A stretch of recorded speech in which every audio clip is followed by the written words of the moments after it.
Jamais sans la grâce, une dévotion matinale qui vous connecte à la pensée de Dieu et vous donne la provision du ciel au quotidien.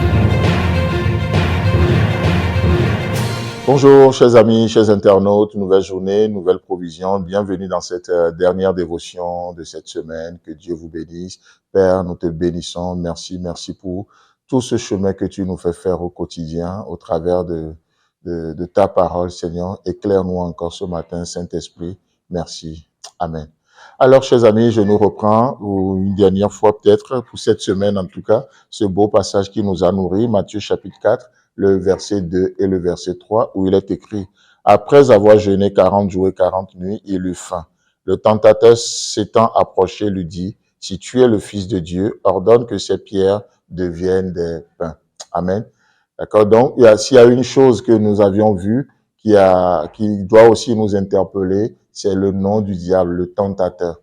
Le tentateur. Je ne sais pas si vous vous rappelez, mais on avait dit c'est celui qui cherche à déstabiliser l'autre par le doute en l'amenant à agir contre ses convictions. Et ce matin, il y a une histoire, enfin, on va passer à autre chose, mais juste fraîchement, je peux penser à Jean-Baptiste ce matin. Ce héros, ce personnage, le plus grand de tous les prophètes, comme le dit la Bible, mais qui avait même présenté Jésus, voici l'agneau de Dieu qui ôte le péché du monde. 2 fois, il a présenté publiquement, vous voyez? Et qu'est-ce que ça veut dire? Il a affiché ses convictions. Et quelques temps plus tard, Jean se retrouve en prison. Et Jésus apparemment ne faisait rien pour lui. Jean se sentait oublié quelque part dans sa prison. Et le tentateur s'est approché. Alors, il va semer de doutes. Il va amener Jean-Baptiste à agir contre ses propres convictions. Et Jean, qui avait présenté publiquement Jésus, désormais va envoyer ses disciples vers lui avec une question troublante. La question en elle-même n'est pas troublante, mais la question est troublante basée sur la personne qui la pose. Et Jean va dire, allez demander à Jésus, est-il vraiment le Messie ou devons-nous attendre quelqu'un d'autre? Waouh, qu'est-ce que c'est troublant. Encore une fois, pas la question en elle-même, mais la personne qui la pose. Et Jésus-Christ va répondre à la question par les Écritures. Il va pas faire de démonstration, mais il va juste répondre par les Écritures, parce que la Bible appelle les miracles signes. Allez dire à Jean, les aveugles voient, les boiteux marchent, les paralytiques marchent, ainsi de suite.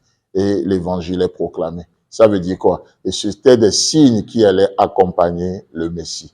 Les miracles signes. C'est tellement beau, c'est tellement beau. Aujourd'hui, nous ne sommes pas appelés à faire une démonstration. Nous sommes appelés à marcher dans nos convictions. Le diable disait, comme on voyait hier, si tu es le Fils de Dieu, descends de la croix.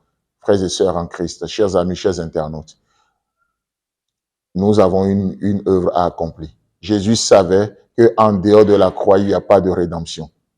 Alors, pour quelques sceptiques, il n'a pas voulu descendre de la croix.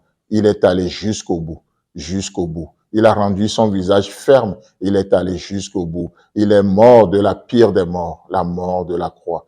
Vous voyez, ô combien malheureusement peuvent être tentés de descendre aujourd'hui, de descendre de la croix, de descendre de la muraille. Les ennemis de Néhémie sont venus le voir. Oh Néhémie, on a changé d'avis. On ne veut plus t'oppresser, on ne veut plus te mépriser, mais descends de la croix et viens avec nous. Mes amis, une chose qu'on oublie souvent, le fait que l'ennemi a changé d'avis, ça ne bâtira pas votre muraille. Continuez de bâtir votre muraille. L'ennemi peut changer d'avis, mais ça ne bâtira jamais votre muraille. C'est pour ça que Néhémie va dire, j'ai une grande œuvre à achever. Je ne descendrai pas vers vous parce que l'œuvre sera inachevée. L'ennemi peut changer d'avis, mais nous avons un objectif. La muraille doit être construite pour la protection du peuple de Dieu. Amen. Le changement d'avis de l'ennemi ne bâtira pas votre vie. Ce n'est pas parce qu'il a changé d'avis que votre vie va changer. Non. Ce qui change nos vies, ce sont les dits de Dieu. C'est la vie de foi. C'est la parole de Dieu. Et c'est pour ça que l'ennemi change d'avis ou pas, nous continuons la marche avec le Seigneur. Nous continuons notre marche avec le Seigneur. Et d'ailleurs, c'est pour ça que Jésus va répondre à cette tentation et disait, il est écrit, l'homme ne vivra pas de pain seulement, mais de toute parole qui sort de la bouche de Dieu. Matthieu chapitre 4, le verset 4. Chers amis, chers internautes, mon but au travers de cette dévotion n'est pas de vous amener, n'est pas de nous amener à prouver quoi que ce soit, mais c'est de vivre de toute parole de la bouche de Dieu.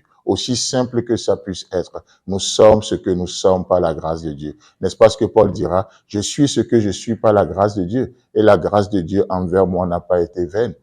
Et cette grâce nous amène à travailler, à agir, à opérer, mais sous la direction du Saint-Esprit. Alors que nous rentrons dans ce week-end, que Dieu vous bénisse, que le Saint-Esprit vous accompagne, qu'il vous donne toute l'orientation qu'il faut, et Dieu voulant, on se retrouve la semaine prochaine. Si vous avez aimé cette émission, parlez-en à vos amis. Parlez-leur du message de la grâce et de ce qu'il fait dans vos vies. Pour un sujet de prière, une question ou pour devenir partenaire, contactez-nous au 00229 94 75 80 20. Que Dieu vous bénisse et à la prochaine. En attendant, pensez avec Dieu.